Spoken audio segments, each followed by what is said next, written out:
Tensions between space and memory, movement and mobility in digitally reconstructing the Bawean Ponthuk. Hello, everybody. My name is Hadi Osni. I am a PhD candidate at the Department of Architecture at the National University of Singapore. It's 5 a.m. here. My child is asleep. He should be awake soon. We have 5 minutes, so let's go. Now, the Bawean Ponthuk served as lodging houses for Baweanese migrants in Singapore up to the 1960s, when its residents began moving out and dispersed in various housing estates in Singapore. Today, neither the Ponthuk nor its original social context exists. The video that you see in the background here is my father walking me around Everton Road, where he used to live. Now, two issues came up in this earlier version of the project.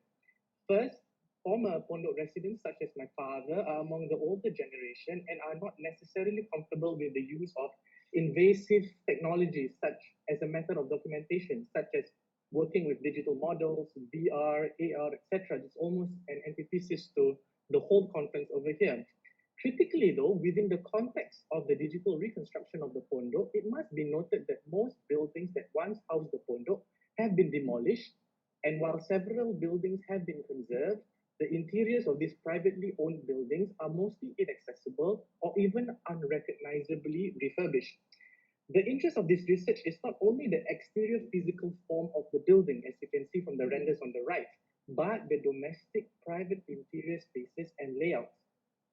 Now, Stephen High notes that the research practices in the fields of oral history have generally been sedentary, with scholars tending not to engage with the materiality of the built environment. On the other hand, the field of digital cultural heritage has tended to focus on the digital processes of reconstruction towards the levels of completeness and detail. Hence, the discussion of 3D preservation and digital reconstruction of lost architecture have tended to be confined within the context of the role of new technologies in the preservation and transmission of intangible heritage. There is thus a lack of consideration in methods in the process of oral history and 3D preservation that account for tensions between space and memory in the investigation of everyday life practices, revealing the way in which people may relate and remember spaces around them. In the full presentation, I examined the relationship between space and memory, exploring the spatiality of memory and the potential contradictions as interviewees attempt to recount their memories in relation to space. First, the digital reconstruction of the physical form of the Pondok, relying exclusively on existing conserved buildings and archival drawings, may not capture how former residents related to the interior spaces around them through everyday life practices.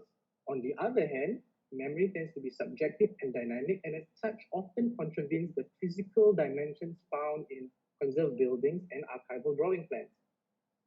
I thus explored movement and mobility as a method of documentation, relying upon existing methods of the walking interview, as I've done here with my father. However, I augmented the traditional oral history interviews that accidentally by relying upon an experiential approach as interviewees recall their memories of space. Now, this method encouraged a participant-led interview process where interviewees were more forthcoming and found it easier to better recall the peculiarities associated with physical space that might not have been recalled without.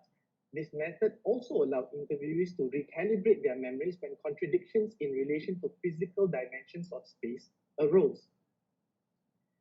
Now, another outcome, and this is of interest to my research, is it accounts for the habits of movement, use of daily physical objects, as well as the unintended use of spaces from the original building design, revealing continuities in the spatial and social cultural practices between the Bawean Ponthuk in the urban environments and the traditional vernacular architecture back in their homeland.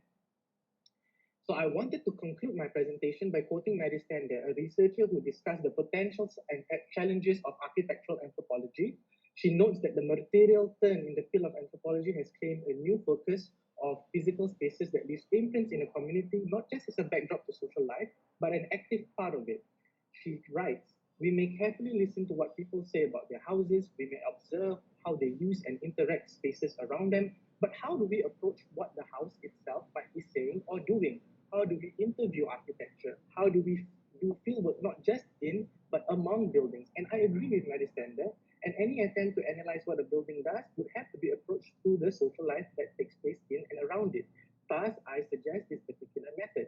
And an interesting caveat is that in light of the COVID-19 pandemic, there are many sedentary interviews that I have yet to do with other Ponthuk residents that are overseas. Hence, there are many potentials of looking at this method that goes on to a completely virtual interview process. Thank you very much. Thank you very much, Hadi. Very good presentation as well.